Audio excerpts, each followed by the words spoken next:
On va finir avec le titre d'LVMH. LVMH qui a publié ce matin ses chiffres pour le premier trimestre. La croissance est en hausse, mais elle ralentit par rapport à 2023. Ceci étant, ça n'a pas l'air d'inquiéter particulièrement les investisseurs puisque la zone Asie, semble recouvrer des couleurs. Le marché chinois et japonais semble de nouveau être capable de porter les ventes. Du coup, à force des choses, le titre est recherché ce matin. Est-ce que, LVMH a fini de manger son pain noir, Daniel, selon vous?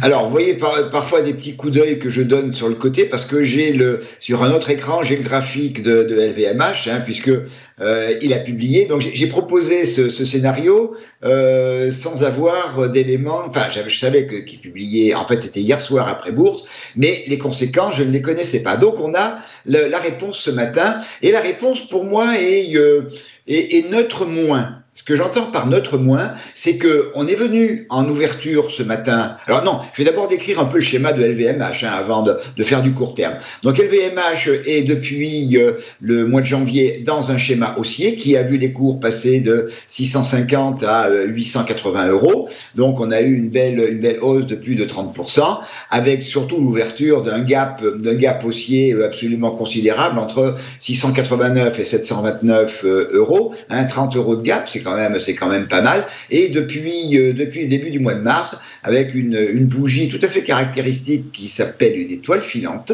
eh bien, on est rentré en consolidation en commençant par ouvrir un premier gap baissier au mois de mars, ouvrir un deuxième gap baissier il y a une dizaine de jours, et par ailleurs, j'ai mis, comme on est en consolidation, et pour contrôler cette consolidation, j'ai mis les retracements de Fibonacci sur justement les extrêmes de ce rallye, le 649 et 880, et on était hier soir à la clôture parfaitement posé sur un niveau qui est un niveau majeur pour LVMH, qui est le niveau de 781 euros, qui est un niveau de polarité. On voit que en janvier, il a fait résistance, puis il a été franchi, puis le marché est revenu tester ce niveau avant de repartir vers le haut. Et puis, donc, c'était déjà un niveau de polarité. Et depuis quelques jours, certainement dans l'attente des résultats, le marché est venu se positionner un peu comme des oiseaux sur un fil électrique sur ce niveau des 38,2 et des 781 euros.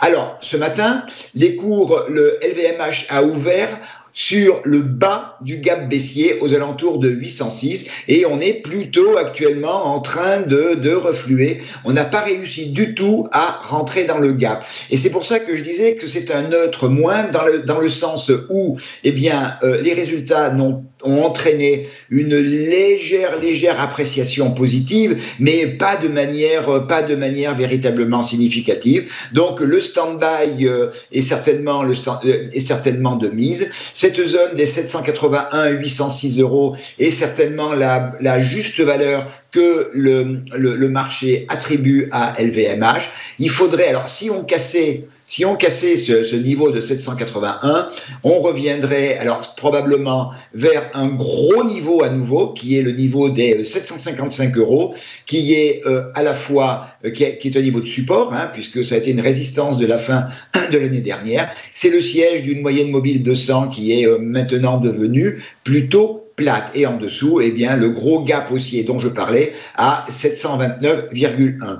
Alors maintenant, pour franchir les 811, pour combler le gap baissier, je pense que le catalyseur, on l'avait ce matin, le marché n'a pas jugé bon de venir au-delà des 811,50 euros, qui est le niveau minimal qu'il faudrait franchir en clôture pour venir s'attaquer au gap haussier au-dessus à 843 et la zone des 870, 880 pour les plus hauts historiques. Donc, mon schéma pour l'instant, suite au résultat, il est plutôt neutre, c'est-à-dire que cette zone des 781 est certainement la bonne valeur que le marché attribue à LVMH pour l'instant, et je verrai plus le titre naviguer dans cette zone, on va dire très large, extrêmement large, 755-805, une gamme de 50 euros, et surtout avec un milieu autour duquel on devrait tourner,